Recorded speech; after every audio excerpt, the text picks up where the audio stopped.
Welcome to competition prep series. നമുക്ക് 3 ദിവസമായിട്ട് carbs കുറവായിരുന്നു. അപ്പോൾ ഇന്ന് കാർബ്സ് ഉണ്ട്. അപ്പോൾ ബോഡിയിൽ എങ്ങനെ സീറോ കാർബ് പിടിച്ചിട്ട് കാർബ് കഴിക്കുമ്പോൾ എങ്ങനെ ലോഡ് ആവണമെന്ന് നമുക്ക് നോക്കാൻ പറ്റും. നിങ്ങൾക്ക് ഞാൻ കാണിച്ചു തരാം എങ്ങനെയാണെന്ന്. നോക്കാനല്ല, നമുക്ക് കാണിച്ചു തരാം. അപ്പോൾ നമുക്ക് എഗ് വെയിറ്റ് കഴിച്ചിട്ട് ജിമ്മിൽ പോകും. ചെസ്റ്റും ഷോൾഡറാണ്. വാ നേരെ ജിമ്മിലേക്ക്. നമ്മൾ ജിമ്മിലെത്തി. നമ്മൾ 50 ഗ്രാം കാർബ്സ് ലോഡ് ചെയ്തിട്ടുണ്ട്. നമ്മുടെ കോമ്പറ്റീഷൻ ഇനി വെറും 5 ദിവസമേ ഉള്ളൂ. അപ്പോൾ ഇന്ന് ചെസ്റ്റും ഷോൾഡറാണ്. മേ ബി ചെസ്റ്റിന് ഒരു വർക്കൗട്ട് കൂടി ഉണ്ടാവുന്നു. നമുക്ക് വാംപ്പ് ചെയ്ത് പുഷപ്പ് ചെയ്തിട്ട് വർക്കൗട്ട് സ്റ്റാർട്ട് ചെയ്യാം. ബാ.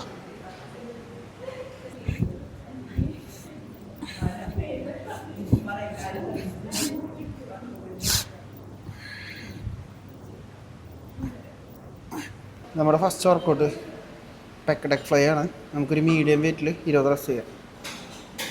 വെയിറ്റ് ഒന്നും അധികം പൊക്കണ്ട, കോമ്പറ്റീഷൻ എടുത്തല്ലേ, ജസ്റ്റ് പമ്പ് ചെയ്താൽ മതി.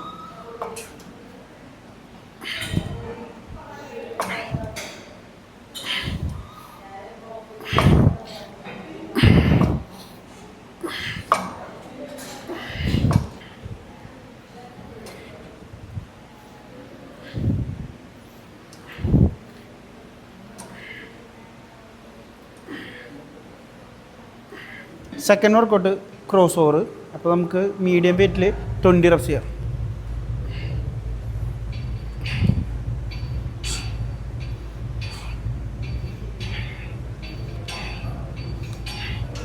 തേർഡ് വർക്കൗട്ട് നമുക്ക് ഇൻക്ലൈനിൽ ഡംബൽ പ്രസ് ചെയ്യാം. ചെറിയ വെയിറ്റ് ചെയ്യണുള്ളൂ, ഒരു 12 റെപ്സൊക്കെ കിട്ടുന്ന രീതിയിൽ.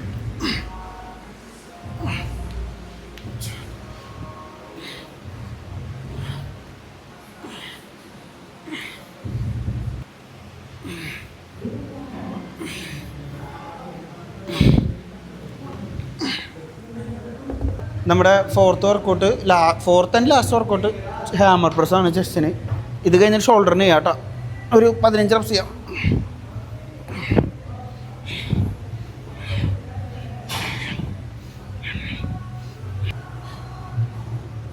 ഷോൾഡറിന് ഫസ്റ്റ് വർക്കൗട്ട് കേബിളിൽ front raise 15 reps 3 set.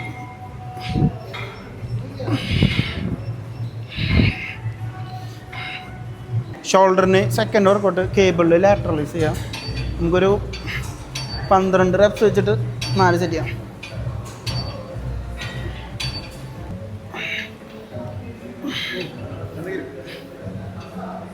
Last സെറ്റാണ്, മാക്സിമം ഹോൾഡ് ചെയ്ത് ചെയ്യാം നെഗറ്റീവിൽ. Third workout reverse pec deck. നമുക്കൊരു ലൈറ്റ് വെയിറ്റിൽ ഒരു 15 റെപ്സ് ചെയ്യാം. കോമ്പറ്റീഷനൊക്കെ കാരണം കൊണ്ട് കാരണം കൊണ്ട് വലിയ വെയിറ്റും ചെയ്യണമെന്നില്ല. പമ്പൊക്കെ ജസ്റ്റ് വൈൻഡപ്പ് ചെയ്യാം.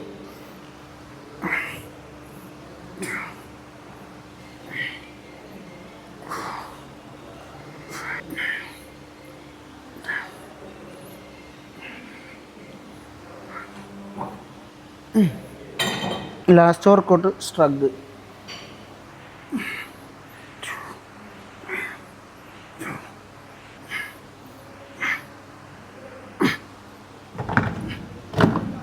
ഇനി നമുക്ക് പോസ് ചെയ്ത് നോക്കാം. വാ, എന്താ അവസ്ഥ നോക്കാം.